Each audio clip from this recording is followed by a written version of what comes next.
Welcome to the Business Benchmark Group podcast, where you'll learn how to think strategically about your business and discover that while business is not easy, it doesn't need to be hard.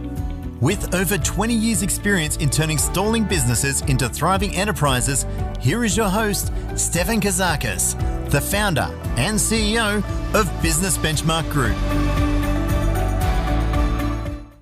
I'm really privileged to have our guest attend and participate. And as we do at Business Benchmark Group, we really keep things at a level that's feet on the ground, and it takes exceptional leadership, exceptional vision, but also exceptional courage to take an idea and turn it into something that's a going concern that keeps on multiplying and growing and having significant impact. So, without a further ado, I'd love to introduce our guest for this afternoon, Ed Mallett, who is the founder and managing director of Employsure, an organisation that has over 25,000 live clients between Australia and New Zealand, and, dare me say, 950, amazing human beings on the payroll as employees, doing their bit, making a difference, making the boat go faster, as we say in the classics. And for many small businesses who cannot afford the internal HR department and or being up to date with the latest and the craziest and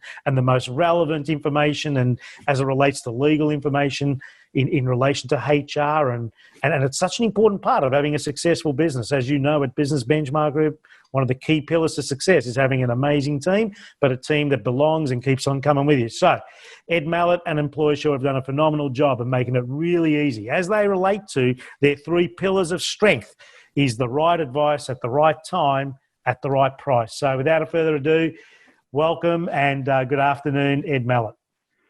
Thanks for having me, Stefan. I should first of all apologise for my dress. When I heard this is a podcast, I thought I was going to get away with being in my trackies today, and you stitched me up. So you're looking smart and I'm looking scruffy, but it's a pleasure to be here.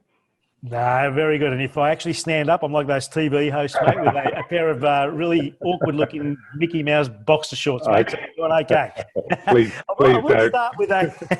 I'll start with a really cool question. What has been your biggest roadblock in business or life, and how did you overcome it? I mean, you came from the other side of the world to a beautiful little place called Australia, and you had an idea, and off you went, and you created what I just described. However, what has been your biggest roadblock in business or life, and how did you overcome it, Ed?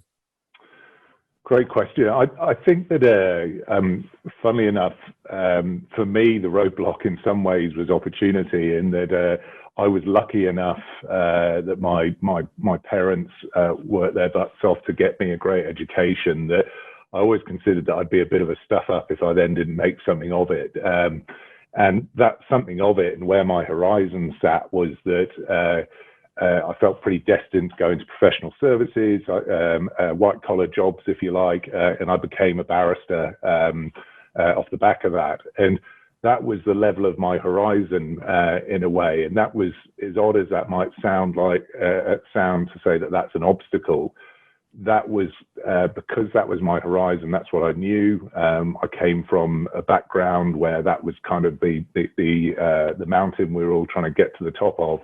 I didn't know anything about entrepreneurship. I knew very few businesses. I knew very few business owners, and was lucky enough actually in meeting my wife. Her dad was an entrepreneur, and I got to meet him, and it's opened up this whole world to me of people, places, interesting ideas I didn't understand or know anything about. And that little taste of entrepreneurship gave me the chance to consider it for myself. And then when I moved here from the UK, because I didn't have any other job, it meant that I was almost forced into giving it a crack. So that in a weird way, my privilege, if you like, was my biggest roadblock to getting started in business.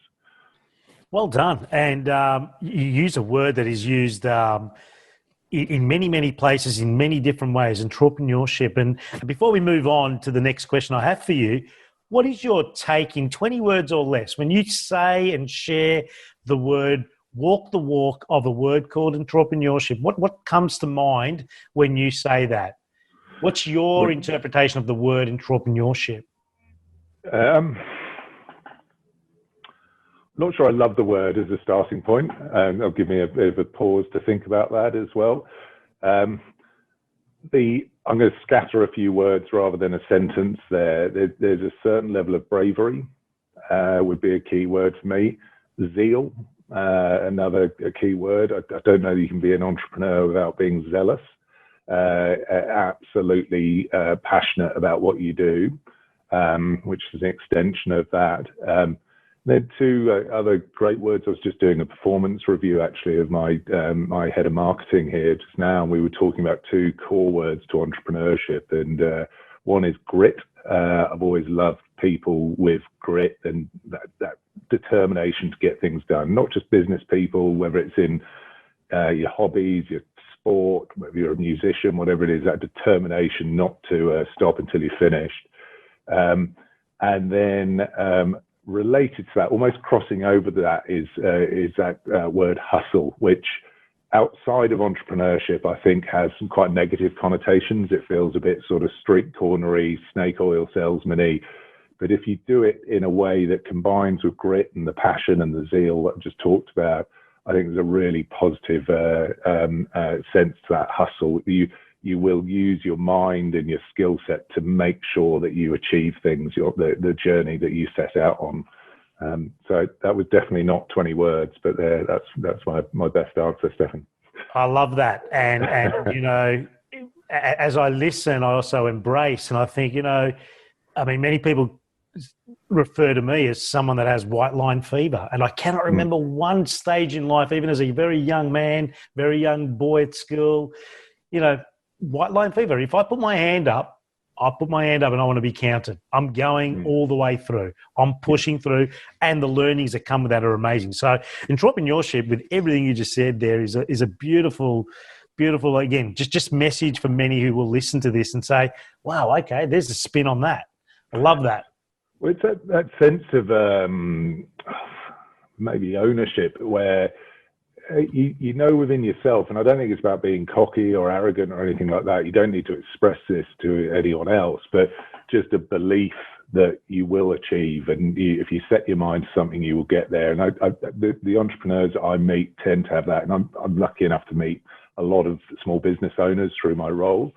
And they tend to all have that. They have their down days and up days, as I do, but they wouldn't have bothered getting started if they didn't believe they could finish it. I love that, and you know, the grit to push through, which was some of the aspects that you shared there, is that point. You know, it's never over. Continuous improvement. Sir Peter Blake, which I know we're both students of, as it relates to, will it make the boat go faster? How can we improve? Kaizen, continuous improvement. Love that. For those who are listening who don't know you, I mean, you know, for many. Look, in fairness, your profile as an individual, I know it's not your safety zone, but as a profile in the last year or so during this crazy year that we've had, you know, your profile's definitely been raised. But in saying that, for those that are listening to this and don't know you at all, tell us a snapshot about you, what your typical day in your life, in your business, what does that actually look like? Good question. So I as I mentioned before, I have a background in employment law, where I was a barrister. Prior to that, I think probably a reasonably relevant part of my journey is I played professional sport for a few years as a rugby player. And I give that as colour because I think that the characteristics that I've identified in terms of grit, zeal, passion, and then that hustle are things that I needed to, the attributes I needed to have or developed in those two roles as a barrister and a rugby player. You know, I moved here 10 years ago. I moved over my wife, who's an Aussie. We always wanted to come over here when we started to consider having a family. And at the time, to have carried on being a barrister, I would have needed to cross-qualify over here, sat some more exams. To be honest, I felt pretty done with exams by then. So that was kind of, if you like, the safety net that got taken away from me. And in that context, I started to look at other options. And what I had seen in the UK were these great businesses that were helping out the small business market with their employment relations and health and safety issues. And they acted on a form of subscription, a membership for small businesses where they got, as you say, the right advice at the right time, at the right price. And whilst it does feel a bit sort of like that's been run through a marketing team, those are my words that I wanted to achieve out of the business. I felt that the old-fashioned model of being a lawyer was a crappy model as it related to small business, charging people by the hour for problems that often just didn't justify the cost. You didn't want to spend $500 an hour on someone just to find out how to treat Joe Bloggs if he's been late again this morning, which dissuaded people from running good workplaces. I always say that I don't think you can have a good business, a business at least with employees. You can't have a good business with employees unless you fundamentally treat people fairly.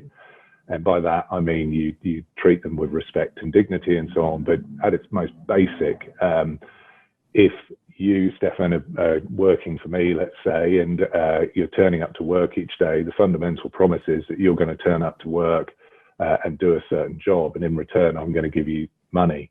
And that promise is so often got wrong in Australia, where people give the wrong money for that. And for me, unless you can promise to treat people fairly, you've got a crappy business.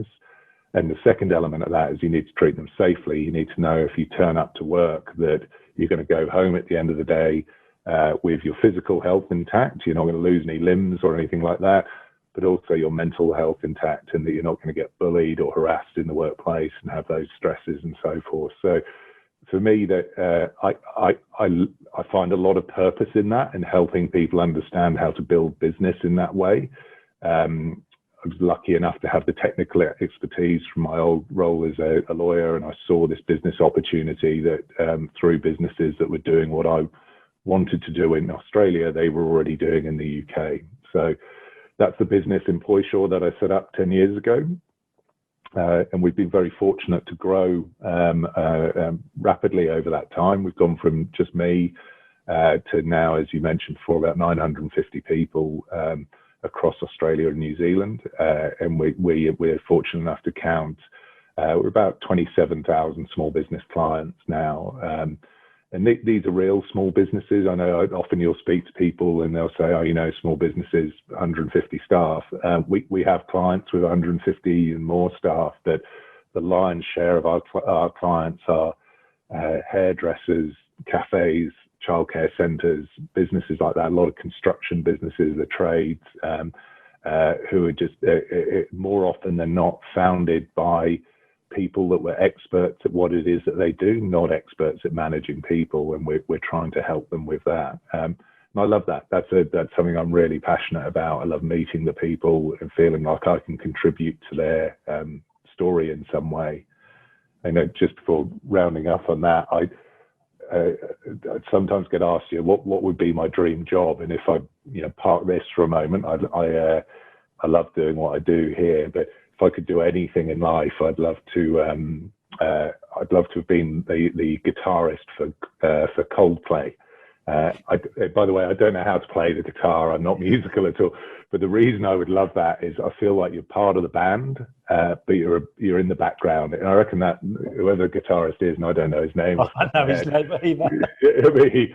He could walk down the street and grab a cup of coffee today, and none of us know any different. And then tonight he could play in front of 100,000 people and be brilliant at what he does. And I like to think of myself or our business as being a form of guitarist for small businesses. They're the band, they're the lead singer. Sorry, we're in the background in the band.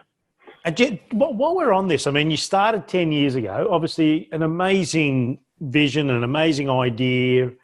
And it has, it's in terms of scale, it's at a level which, many people don't even dare to dream, let alone execute at, because it's so far beyond comfort zones and the, even the consideration of what are the obstacles to go from 1 to 50, let alone 100 to 200. And to a certain degree, we do the same things, but from different angles with small business. But in your journey, if you think about the last 10 years, and I know this is off the beaten track for our interview here and our podcast, but it's so pivotal to not miss this opportunity. When you went from that first day one, which is the famous motto of our very good friend Jeffrey Bezos, right? Mm-hmm. Day one, never forget day one. Yeah. When you went from day one to what is, let's say, fast forward 5 years, and you may have been at 5,000 clients at that point, or maybe 100 people on the team. Where did you get the rapid scale? At what point in the last 520 weeks, Ed, did the business Employsure actually get rapid scale? And what could you, if you were to pinpoint what happened, what would you say it was? Great question. So, as a business, we never had. We've scaled very quickly over those 10 years to where we are. But unlike some of those sort of the Jeff Bezos, Silicon Valley type stories that we all read and fantasize were happening to us, that amazing hockey stick growth isn't really an attribute of our business. We've grown in quite a linear way, which is. It's been fast, and that graph has been steep, and it's been very challenging. But we haven't sort of woken up and gone from 10 clients to checking our inbox in the morning and finding it was 10,000. Each one of those clients we've gone out to meet, and we've worked hard to bring on board as a client and so forth. So. There's been, in that sense, even at the fast pace we've been going at, time to adjust and learn on my part. I vividly remember day one, day zero. I vividly remember actually the day we hit about 35 people. And I remember thinking, do I need to ring up my investors and tell them I've never done this before? and explaining to them that, in fact, being from my old jobs, I'd never managed anyone before. I didn't need to as a rugby player, and as a barrister, you work for yourself on your own. So the concept of employing someone, leading them and inspiring them, had never been something that I'd done before. So I was doing a bit of a duck impression, I think, with the feet going furiously underwater, and what that meant for me was trying to do as much learning as I could. Speaking to people, listening to things, reading, in an effort to become a proper MD, I suppose. And it's one of the curious things, isn't it, when anyone's starting up their own company. And I remember that day zero, sitting in the apartment my wife and I were renting when we first arrived here. She was out at work, and I was there. And one of the first order of the agenda was, what do I call myself? And I decided to go with MD rather than CEO. Just CEO felt a bit grand for me, with in a spare bedroom without any staff or anything else. And but the job of MD that day is enormously different to what it is for me today. It started off by scrapping, and I was coming into the office when we first got one, and cleaning at weekends and doing all of that, and all the things that our clients do, and a lot of them still do because they're fighting out day to day. And then, I then had to learn how to let go of some of those tasks. The cleaning one wasn't that hard to let go of, I should add. I was pretty easy to persuade on that. But so many of the other tasks I still properly haven't let go of, to be honest. I find myself too drawn to trying to do them myself, and that's certainly a weakness of mine. And you mentioned there continuing to be the student, continuing to have feet on the ground, finger on the pulse, on the front line when needed. Leadership with those, with those attributes where you have that leadership responsibility, and the MD or CEO or whatever it may be, GM responsibility at the top. But in fairness, feeling the pulse at the grassroots level, getting amongst the weeds if and when necessary to just make sure you're not losing touch of the DNA, the culture, the things that we will never let go of as it relates to the growth and the continual maturity of a business. And 10 years in anyone's language, as it relates to the numbers that represent the business, which is it's a reference point. But the thing that matters is, do we still know the name of our client? Do we still know what is important to them? Do we still know what was the pain point, the iceberg that they needed assistance to avoid? As it relates to HR and the support that you give them. So helping our listenership and also many small business owners that will be listening to this. And, I understand the walk. I've done it many times with my own money. I'm doing it again with Business Benchmark Group. You're doing it in an amazing way and an impactful way at Employsure. but you never forget where you've come from. Mm. You never do. And the moment you do, it's the moment you're going down. Yep. Yeah. You know, your replacement strategy must be closer than ever if you're starting to lose, you know, the passion for where did we start and what really matters here. Yep. You know, and it's quite an interesting it is an interesting journey when you've come from zero and you've got something now that's, you know, at a benchmark level and it's making an impact. Like when you think about 27,000 customers, I mean, we have 120 rolling customers typically any given month, and we know that impacts about 200,000 people. Yep. As it relates to the employees, as it relates to their families, the suppliers, their customers, because we're teaching our clients, we're inspiring and motivating and guiding customer excellence. Now, it takes a formidable team to deliver that. Yeah. It takes a formidable supply chain to deliver that. Yeah. And it takes an unbelievable customer base to receive that. Yeah. So if you think about the true second, third, fourth order consequence of what was, okay, we have a client, what is the ripple of that? It is in the magnitude of tens of thousands, and it's simply amazing. So your 25,000, and this could be something you think about tonight at 2 a.m., by the way, your 25,000 clients and 950 deep, committed, passionate employees, team members, you're actually impacting about 5 million people, maybe even more.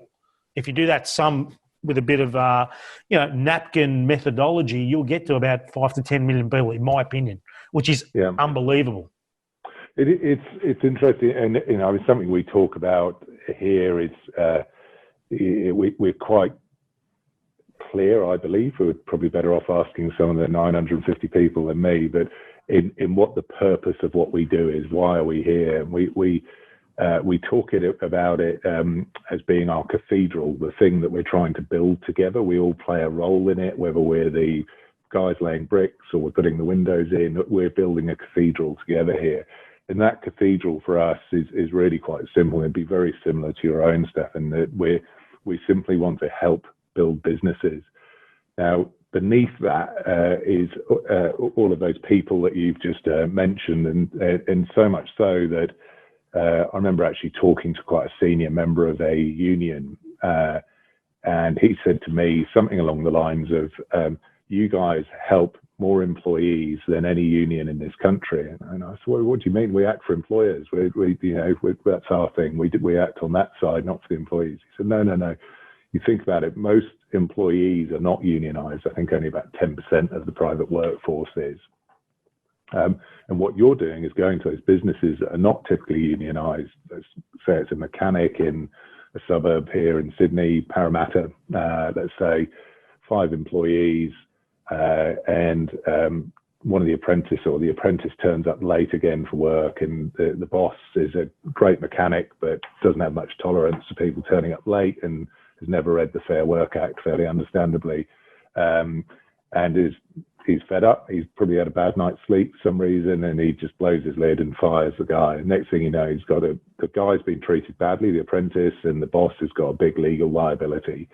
And we're, in a perverse way, I suppose, or indirect way is probably a better way of putting it, helping that employee just as we're helping the boss, and saying, look, actually, this is, don't shoot the messenger, but this is the red tape that the Fair Work Act creates. Let's do the right thing. That means that this guy's going to get treated fairly. You're not going to have that legal exposure. And in that way, I agree with you. We're impacting our clients and all of their employees, and hopefully then the second and third connections through things like supply arrangements and their clients and so on. And then the bigger ripple, which is the invincible ripple, is great organisations are, they're savants to win-win-win. You cannot do it on your own. You know that. I certainly do. You cannot do this thing called business on your own. You must do it, and you must be committed to doing it and moving away from what I call brain damage of building team. I mean, if you're not building a team, you're actually owning a glorified job. Yeah. And that's, at some point that has its own drama associated with it.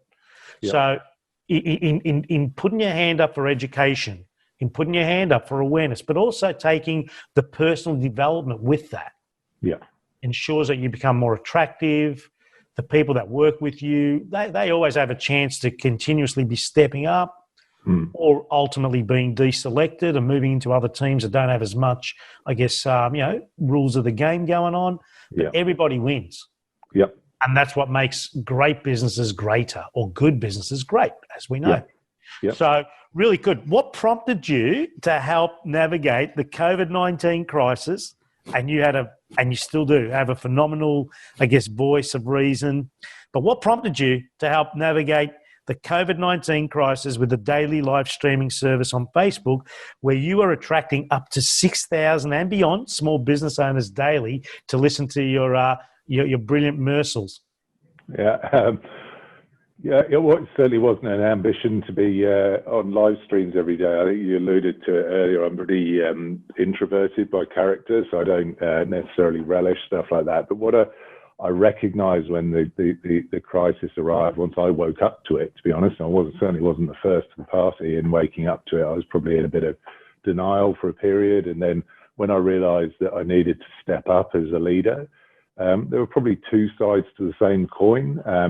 One of those was leading our clients in some way, that there was a lot of confusion, and we unwittingly found ourselves by what we do for our clients as quite a central cog in their wheel. We in helping them understand what their rights and obligations were vis-a-vis their staff, that was a key component for whatever they were going to do through the crisis. And I wanted to create a way of being very directly accessible to clients. I was struck, funnily enough, at the time. Remember, we were just coming off the back of the awful fires here in New South Wales.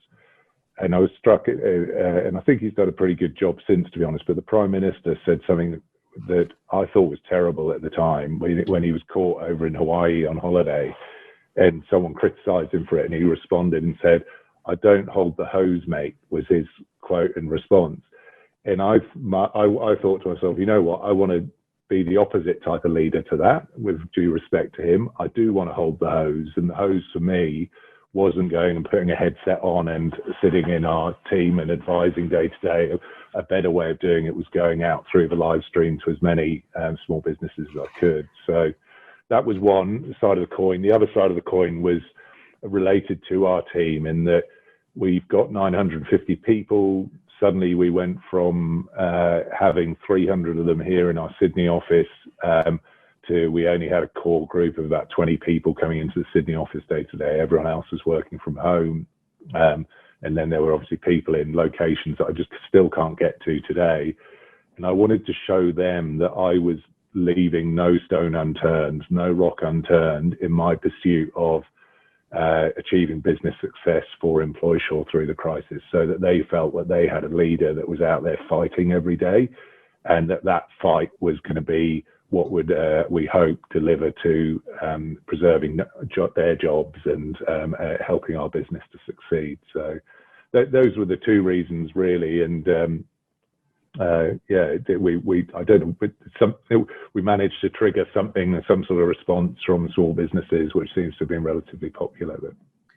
Yeah, well done. And it takes it takes commitment, and it takes it takes an internal driver to front up and do that, and continuously turn up when it's just as easy as saying, okay, I think I'm done now.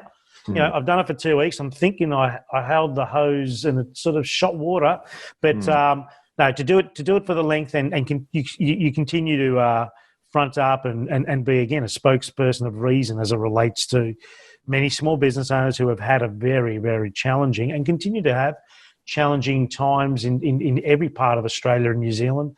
I've just got an SMS actually from one of our clients in New Zealand who, again, is a bit concerned about what might be going on there in the next couple of weeks. Yeah. But the advice is you just got to push through. You can only control what you can control, and be aware of, again, maybe just a little bit more than you don't typically need to be aware of, but that might be the difference. Well, it's that grit, that zeal, that hustle that we talked about. I think also on the communication, we did those live streams for about, I think, 50 or 60 days on the trot. And then now we do it once a week. And the view I took was that, because I wasn't doing it for popularity or anything like that. It was genuinely being done out of help, and therefore it was quite an easy thing, really. If people stopped watching, then we weren't helping, and it was easy enough to say, okay, we'll slow this down, and so on. So that, in my view, as a leader, communication, and I look at the leaders I've really admired during this crisis, regardless of what their actual policies are, but those I think have done a really good job, have been really apparently sort of excessive communicators, and we call it here having the 3 C's of communication: that you're clear, that you're concise, and that you're consistent.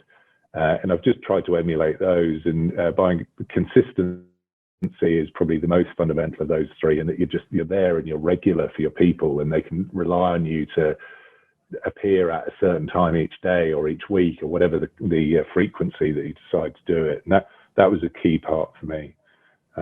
It wasn't, I'll just tell you, it's a sort of a reasonably amusing aside. Someone made a joke to me internally here that on Facebook, which we do the live stream through, you can see the social characteristics of the people that are watching, and it's predominantly small business owners for us, but it turns out there's a bit of a skew towards women aged 45, apparently, Stefan. So I'm not complaining with that. I'm very happy with that. And so much so that my wife's getting a little bit jealous, but she's 41 now, and I said to her, I said, look, the great thing that you can take from all of this is that in 4 years' time, when you hit 45, you might actually like me.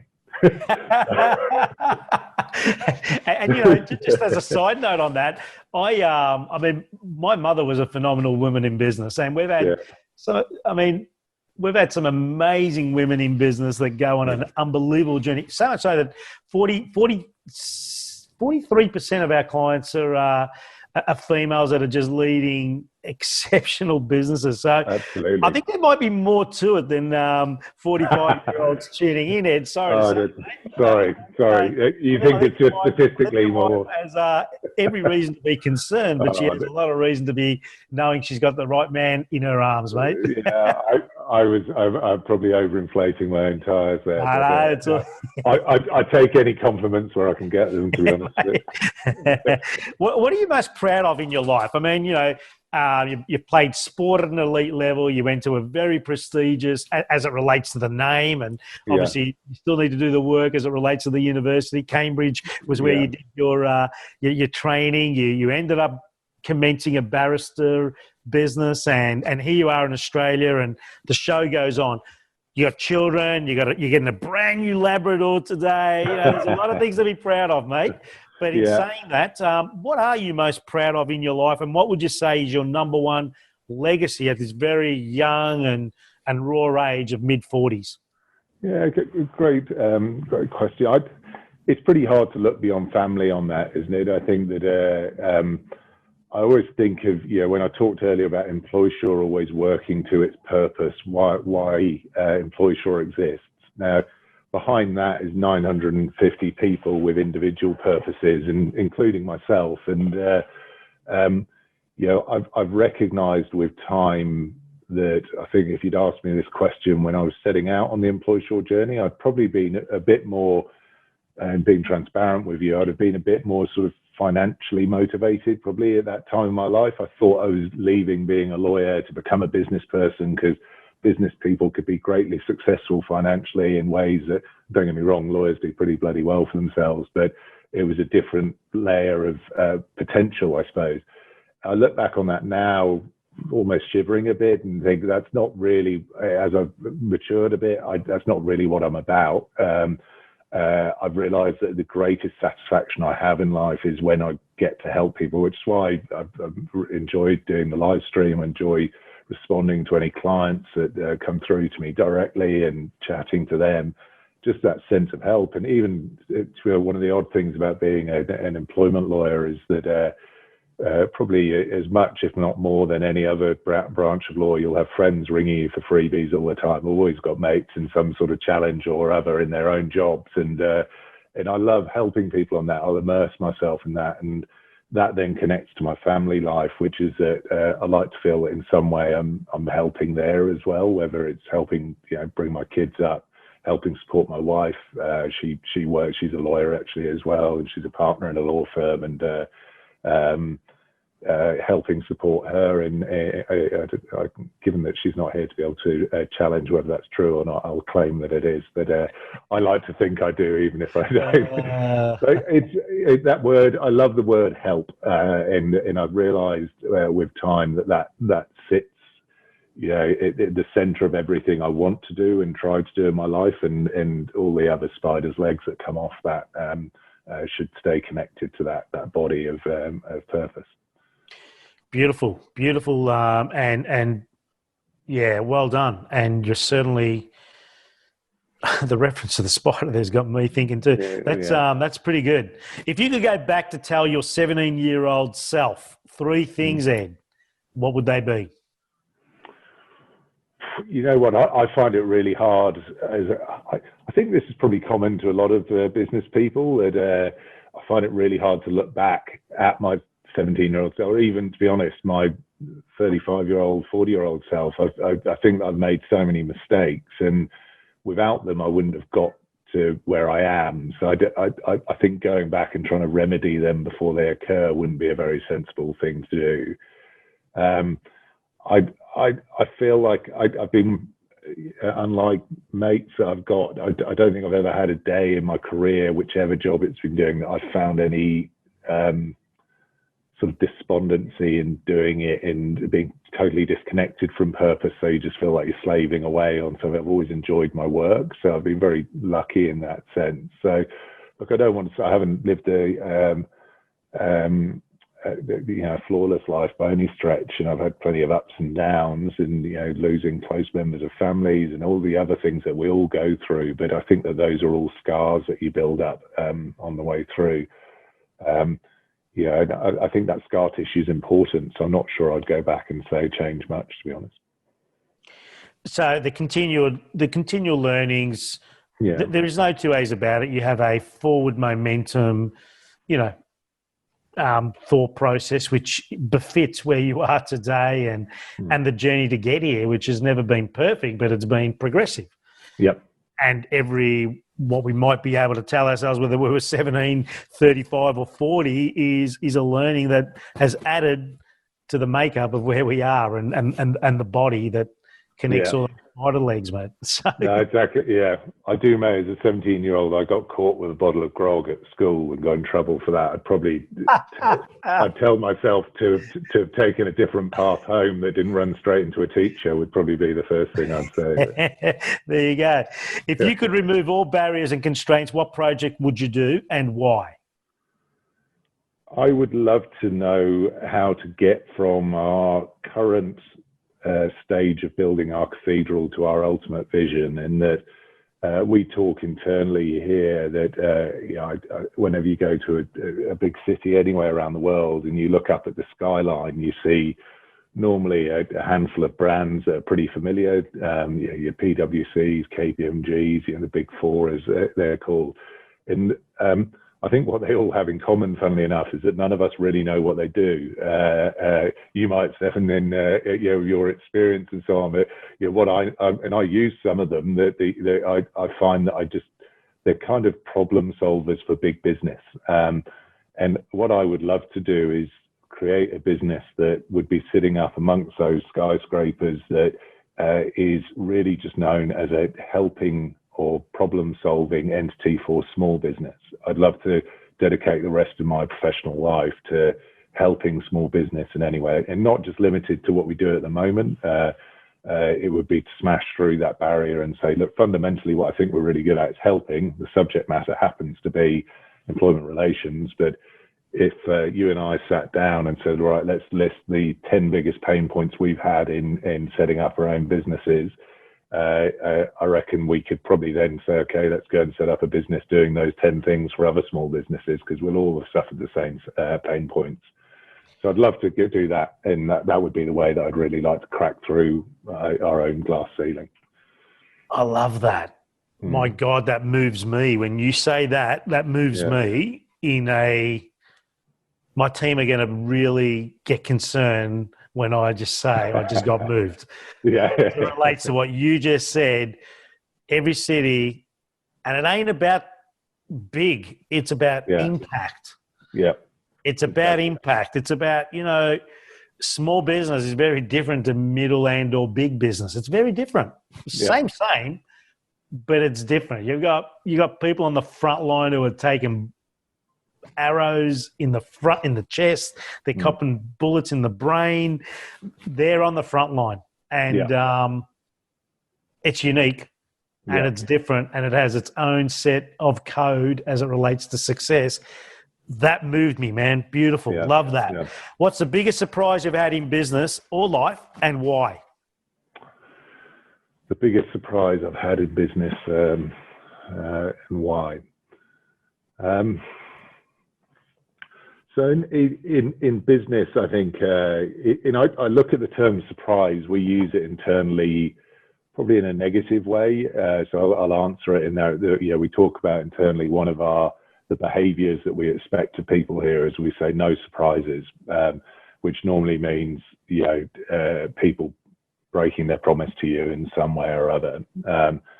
So I've had a couple of moments in business where I feel like and I still do it. So I don't think it was a naivety, but it's sort of done things on a handshake, with people that I think would stand good to that handshake, then feel like that trust in people has been contravened. So that's this kind of surprise that really goes to my core.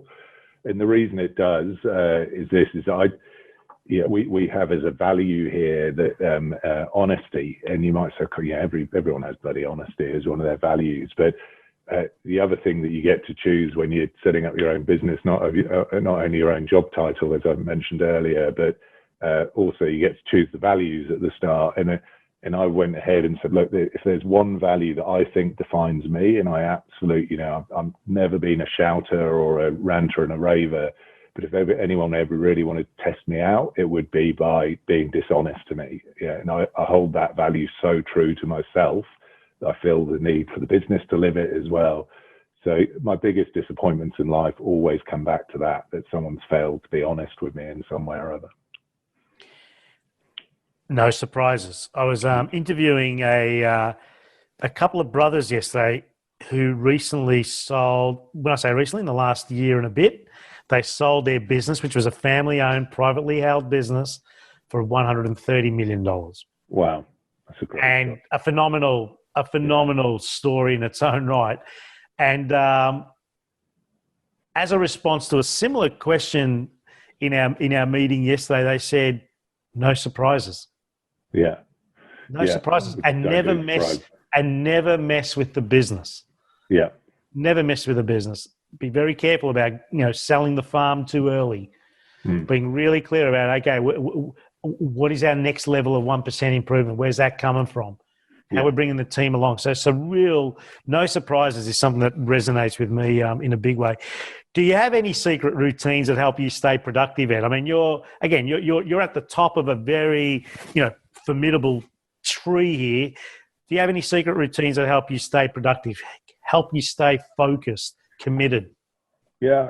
I've got some. I mean, some of them might seem quite minor, but they're important to me. And I think that, anyone that's ever done one of those disc profiles on themselves, you on that disc profile either tend to be some combination of these things, or either a dominant personality, you're an influencing personality, a sort of detail-orientated personality, or a supportive one. And I tend towards detail. I'm a bit of a fusser naturally, which isn't always great as an entrepreneur. I think sometimes those that are more dominant influencers tend to be the more naturally gifted entrepreneurs. And they're often salespeople as well. I think a lot of good entrepreneurs have that great sales skill.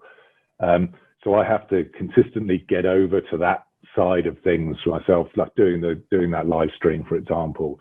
What I recognize in myself as I've got older is that to act out of character like that drains me in ways that I need to understand how to manage my time and my energy properly. And there's a few key things for that in me. And having kids taught me that sleep's pretty bloody crucial. So I make sure I don't get it right all the time, but I try and be disciplined about that. exercise is very important to me, so I do that every morning when I get up without fail. It clears my head, gets me set for the day, and related to that, just making sure I eat pretty healthily. I think if I lose any one of those three things, I'm on the back foot. And then I have 2 core meetings every single week. On Thursday, I speak to a chap that has been I'd call him a business coach now, but I worked with him when I played sport. There's a performance coach then. And I have a one-to-one with him, which is a pretty indulgent thing. I get to talk about myself and my mood and what's been good. And it's really important just to recenter me for the week. And then second to that, I have a second version of that where I've got a mate who started a business at the same time. And he's the sort of on that spectrum. He's the opposite side to me. He's very much a dominant influencer guy. His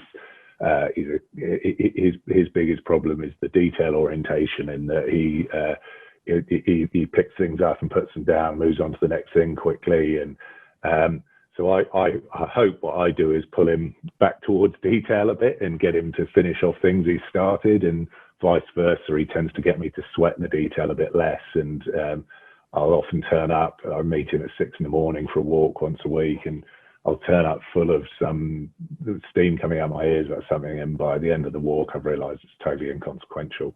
So those are 2 sort of secret ingredients to my week, I'd say. Yeah, well done. And some people would say those 2 meetings are about therapy, but no, they're not. Yeah. They're about being human and being able to express without judgment.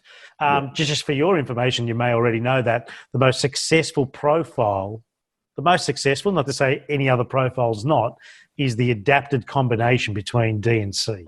Yeah, that's interesting. So the most successful profile in the world as it relates to DISC is DC adapted. As in the most successful entrepreneur. Dominant, compliant. But in the adapted space, which there are 2 types of way. Adapted is what you bring. It's your mask. It's what I'm seeing in you today. It's what you see in me today. I'm in my uniform with my boxer shorts on. I'm in my adapted workspace here. Yeah. So there's parts of what I need to do now that has me not being as natural as I would be if you were in my backyard. Yeah. At a barbecue with friends and family that you feel very comfortable with. The way you lie on your couch watching a little bit of TV tonight is your natural. Yeah. Okay.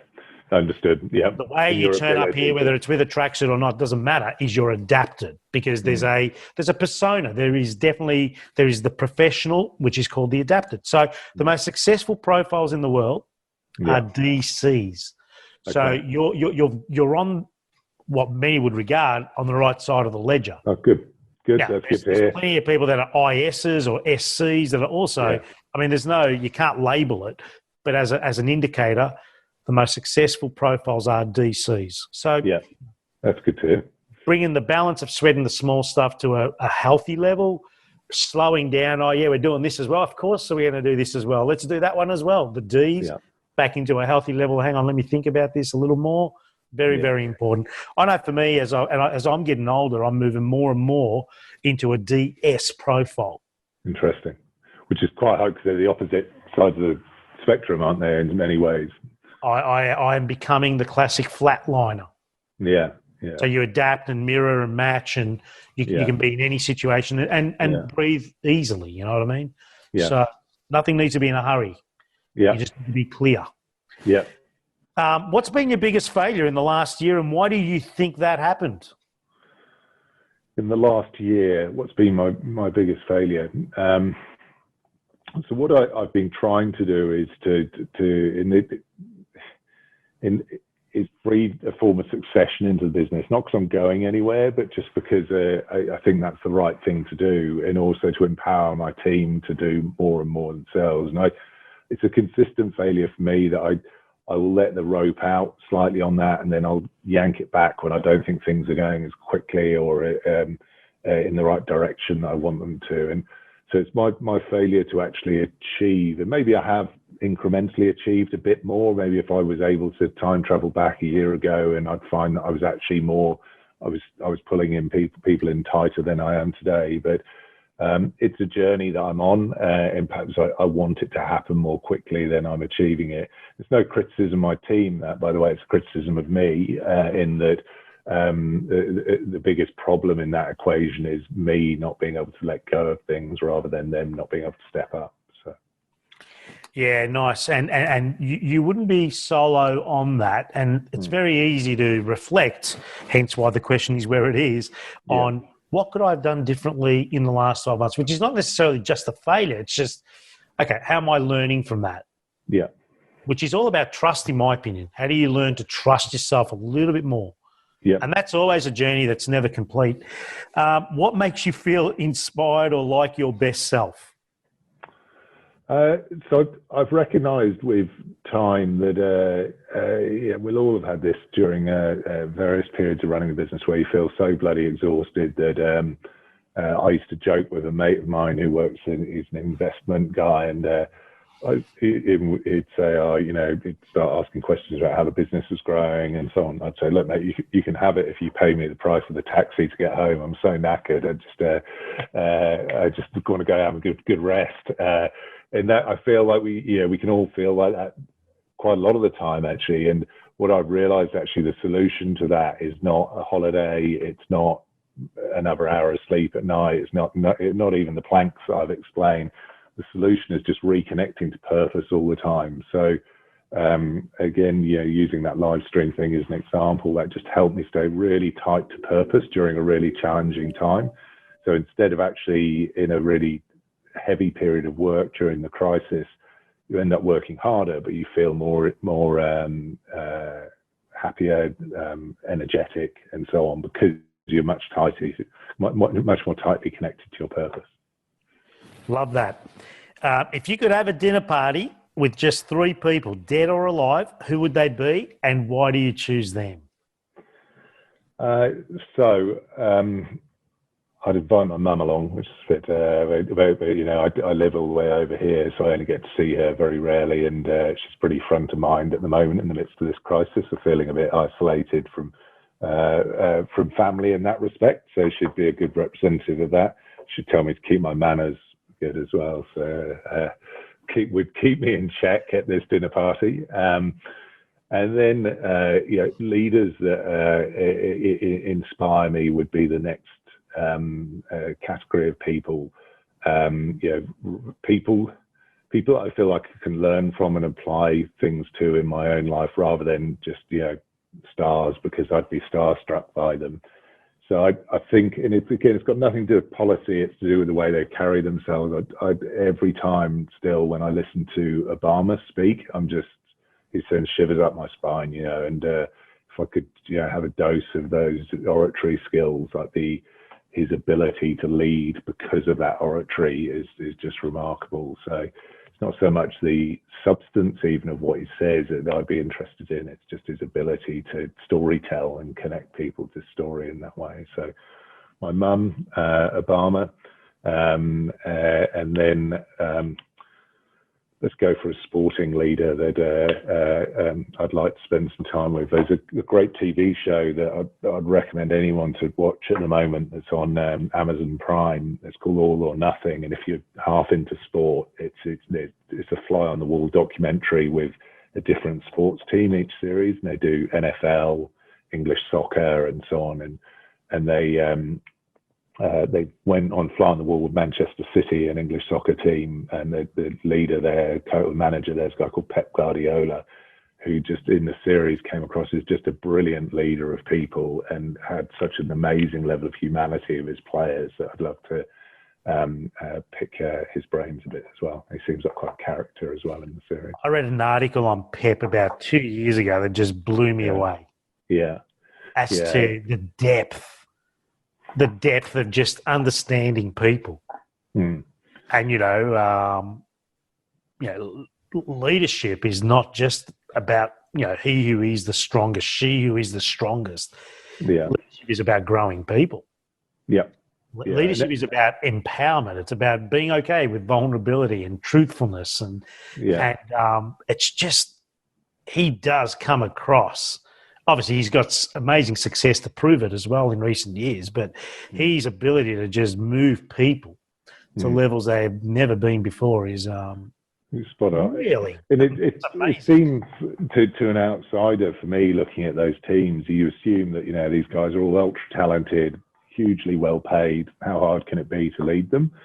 But actually, you get the glimpse inside this organisation, and as a starting point, you've got huge amounts of ego to manage, and how he does that is very inspiring. But apart from that, he's got people from around the world, most of whom don't speak English, not just as a first language, but don't speak fluently. And he's got to somehow lead and inspire a group in that way, through the ego and so forth, whilst bringing out the best on the field. And it's a particular leadership problem. It's not necessarily true to all organisations, but it's certainly one I think he does brilliantly, and there's quite a lot to learn from him. And in fairness, unless you're in the inner sanctum, you don't get. He's not as high profile as many other managers of elite sporting teams, let alone.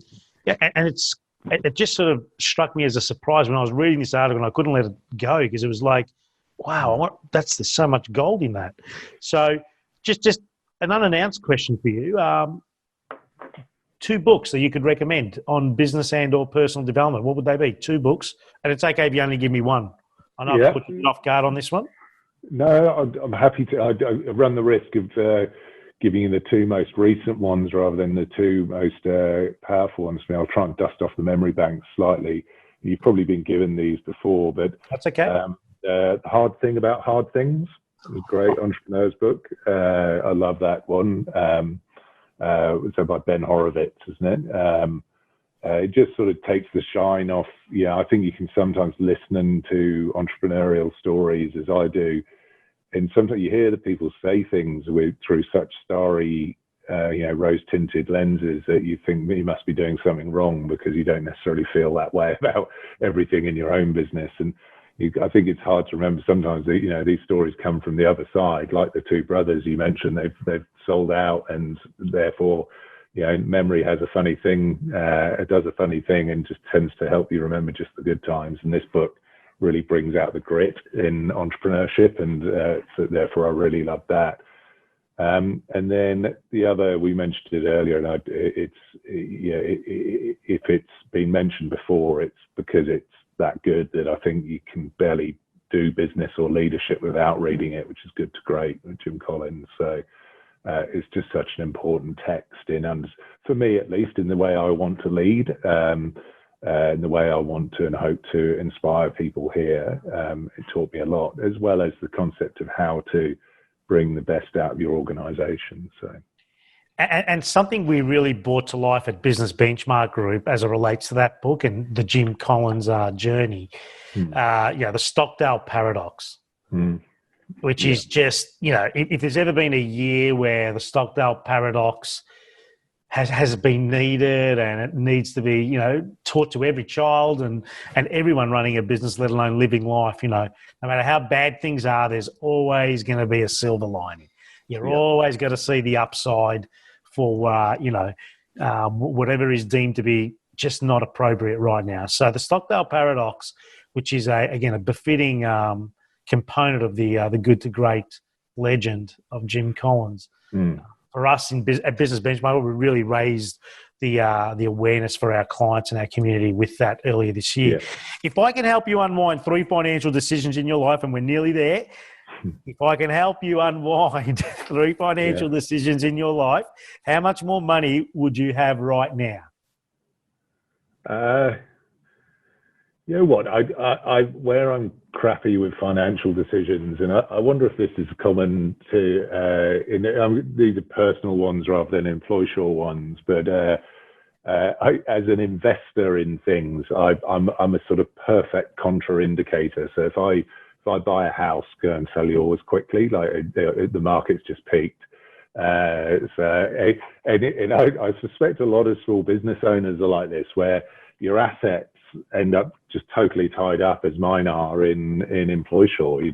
I'm not a wealthy bloke in terms of cash at hand. I've got an asset that I'm trying to build for another day for my family, but buying a house at the top of the market. I bought a place in London before I left there in in 2007, just I think probably about 3 days before Lehman went bust. And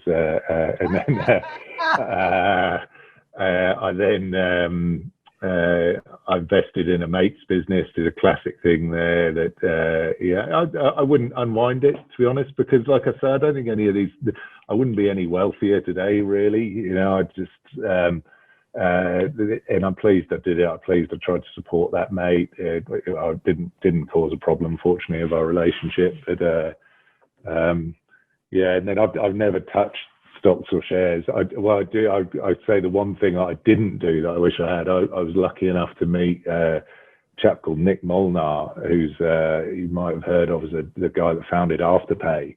And on this walk I go for once a week, my friend brought him along about 5-6 years ago, a bit longer, and he explained what Afterpay was, and I sort of rose and I was like, yeah, I'll never get off the ground, and didn't invest in it. It was a public company at the time. You could have invested in it, and he's just one of the most incredible entrepreneurial stories for Australia to have ever produced, let alone currently. And he was right under my nose on a walk, and I didn't recognise it. So. Wow. I mean, that's great sharing there, mate. And it's interesting where people go with that question. And I love where you went. That was good. And finally, what is the best advice you've ever been given, ever received, and you're open-minded enough to take it and think, that made a difference? So what is the best advice you've ever received and why? Probably I'm going to steal an extra half of one there. Just as a general mantra in life is to only seek to control the controllables. Like I said, that's a mantra that someone gave me, and I use it to whenever I'm stressed or getting in catastrophizing about things. I just remind myself to get back to center and not try and control everything. But the better advice, I'd say, would be from my wife was, so our investor here at Employsure is a company based in the UK. And so I did the first year here out of my own pocket and got it up and going, but it wasn't profitable. I'd run out of all my savings and hadn't earned an income for a year or more. And without an investment at that point, there was a risk that we would have gone bust. And we wouldn't have made it. And I was just about to go and get on a plane to the UK to go and have to negotiate with these guys. And my wife just looked at me and she said, just do the bloody deal. That's all she said. And it didn't matter what the deal was, just do the bloody deal. And it was good for me where, I'm competitive and everything comes with, as an ex-barrister, you think you've got to fight everything, not necessarily just recognize that sometimes a deal is better than whatever the deal is better than no deal. And it's turned out to be the best relationship I could have had. They've been great investors for the last 10 years, and I've learned so much from them, and just having the humility to do the deal rather than try and win the deal was a really good piece of advice. Well done, and thank you for your sharing. Thank you for your time this afternoon, and I'm sure plenty that will get to listen will certainly agree with me. What an awesome afternoon in the sharing. Ed Mallett, founder and managing director of Employsure, Australia and New Zealand's leading outsourced HR option. 25,000 plus clients. Each of them get treated as equal and as important to each other. 950 amazing people deep as it relates to the providing of the service and the supporting of the service, and just a formidable journey that no glass ceiling. And I love your work, Ed, and I love your vision, and keep on doing what you do because it's important and needed, and it's making a significant impact, and many more than you think. So well done. Congratulations. Thank you for being here this afternoon. Ed Mallett, owner and managing director of Employsure, a great Australian story in the making. Thanks, Stephen. For more information about Business Benchmark Group's coaching, education and training programs, visit businessbenchmarkgroup.com.au or call 039001 0878. If you liked this podcast, please rate it on iTunes, Stitcher or SoundCloud and leave feedback as well. Stefan shares so much value in all his podcasts, and we encourage you to go through the archives and listen to other episodes of the Business Benchmark Group podcast. Thank you for listening.